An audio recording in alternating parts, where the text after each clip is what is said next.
రాష్ట్రాన్ని సమైక్యంగా ఉంచాలని ప్రజలు రోడ్లపైకి వచ్చి ఉద్యమిస్తున్నారని యూసీసీ సిసిసి ఛానల్స్ ఎంపీ పంతం కొండలరావు అన్నారు.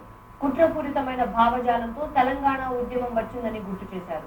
కాకినాడ జిల్లా వైద్య ఆరోగ్య శాఖ సిబ్బంది చేస్తున్న దీక్షలకు సంఘీభావం తెలిపి నిమ్మరసం ఇచ్చి దీక్షలు విరమింపజేశారు. తెలంగాణలో సర్వే చేపడితే అక్కడి ప్రజల మనోభావాలు తెలుస్తాయని, ఎక్కువ శాతం ప్రజలు సమైక్య రాష్ట్రాన్ని కోరుకుంటున్నారని చెప్పారు.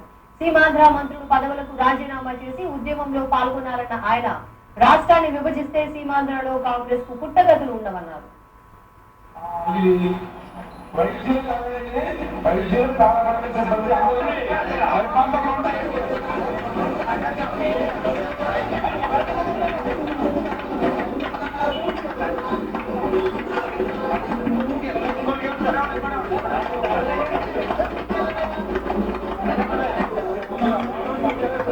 ఈరోజు రాష్ట్రాన్ని విభజించి అందరిలోనూ కూడా అందరి మనోభావాన్ని దెబ్బతినేలా చేసినటువంటి కేంద్ర ప్రభుత్వాన్ని ప్రతి వాళ్ళు కూడా నిలదీయవలసినటువంటి ఆవశ్యకత ఎంతైనా ఉంది.